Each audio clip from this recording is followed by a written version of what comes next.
3 clés pour supporter la jungle des rencontres. 3 clés pour vous positionner, pour ne pas fléchir, pour vous respecter et rester ancré sur votre projet, sur votre identité. Régulièrement, mes coachés en ont assez des applications, des sites, du manque de respect ambiant, une forme de mépris, où ils ont l'impression d'être des numéros interchangeables. C'est ce que nous allons voir dans cette vidéo.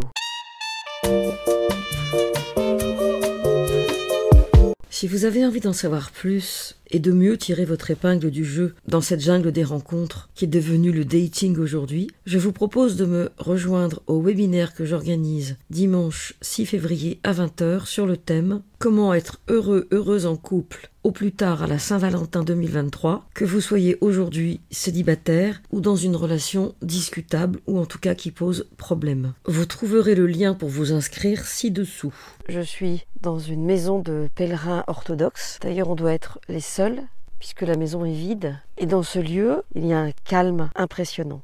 La particularité de ce lieu, c'est qu'il est juste en face d'Israël et que seul le Jourdain, donc seule la rivière, sépare la Jordanie d'Israël. Il ne faut pas se promener la nuit tout seul, sinon on risque d'être descendu.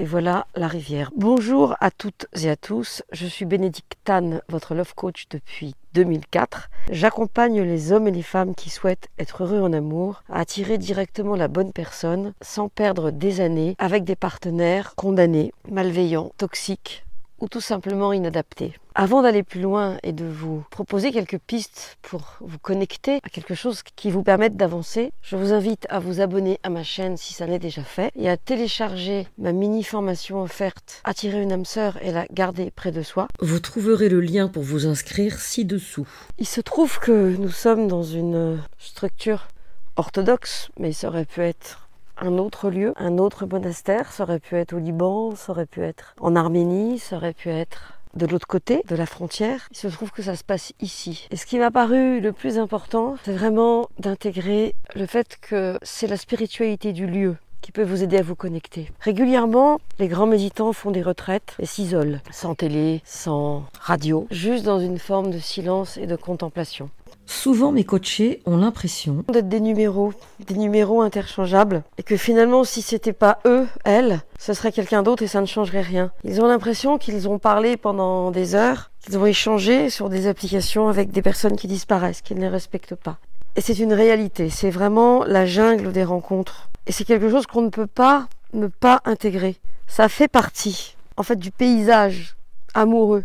Et si vous savez où vous allez et qui vous voulez rencontrer, vous allez pouvoir tracer votre chemin et ne pas vous sentir sali, souillé par des personnes qui jouent avec vous, qui ne sont pas en train de se dire tel is no good, je suis en train de jouer. Ce sont juste des gens qui vivent leurs pulsions, leurs priorités, se servent de vous pour avancer, pour se sentir vivant. Je ne suis pas du tout certaine qu'ils le font délibérément, même si je pense que la moitié d'entre eux règlent des choses inconscientes en se servant de vous pour avancer. La seule chose qui m'importe, c'est que vous ne soyez pas utilisé et que vous puissiez prendre conscience que vous avez été abusé, mais que cela ne vous affecte pas plus que ça. Pourquoi je vous dis ça? Parce que ce qui épuise, ce qui vide, ce qui rend triste, c'est la déception ressentie face à des personnes qui semblaient intéressantes, avec lesquelles on pensait avoir quelque chose en commun, qui finalement se comportent dans une forme d'indifférence totale. C'est ça qui est difficile. Donc les 3 clés que je vais vous proposer sont les suivantes. D'abord, décider de s'arrêter, de se poser, de faire le vide, de se libérer de toutes les pesanteurs qui nous plombent, et en particulier bien sûr le mouvement incessant des médias, la violence de ce qui se passe en ce moment. Donc se poser, que ce soit chez soi ou dans un endroit qui s'y prête. Respirer, accueillir ce qui est. Première clé, je me pose, j'arrête tout, je fais le point. Deuxième clé, laisser venir l'urgence, l'émergence, l'évidence.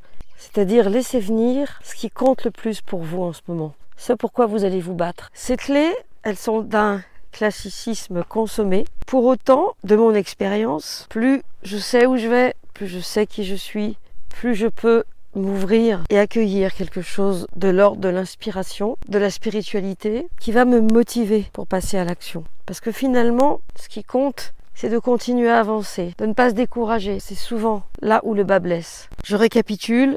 Première clé, se poser, respirer, laisser venir. se vider la tête de toutes les pressions qu'on subit en ce moment, de façon à être face à un espace vierge.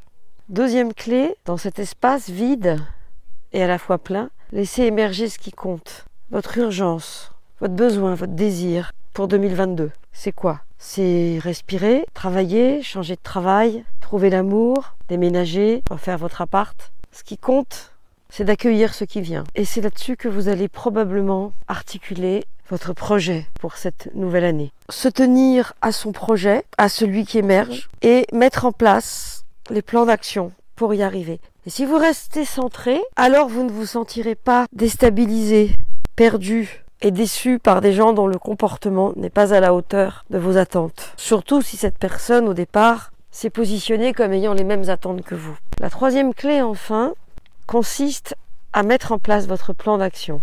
Vous avez identifié ce qui était votre urgence. Vous savez que c'est votre projet pour l'année 2022. Et maintenant, vous allez établir les étapes pour atteindre votre objectif. C'est toujours la même chose, hein. Ça reste du coaching. Mais qui prend le temps de se poser? Qui prend le temps de s'interroger? Qui prend le temps de respirer et de se décider à quelque chose? Rappelez-vous, au-delà du bruit des villes, au-delà des pressions de la pandémie, il y a vous, il y a votre capacité à vous relier à vous et à vous relier à des personnes positives et non toxiques. Entourez-vous de personnes inspirantes. Entourez-vous de personnes qui ont la même démarche que vous. Fréquentez des gens ouverts, des gens bienveillants. Fréquentez des personnes qui ont le même désir de spiritualité que vous. Fréquentez des personnes qui vont dans la même direction que vous.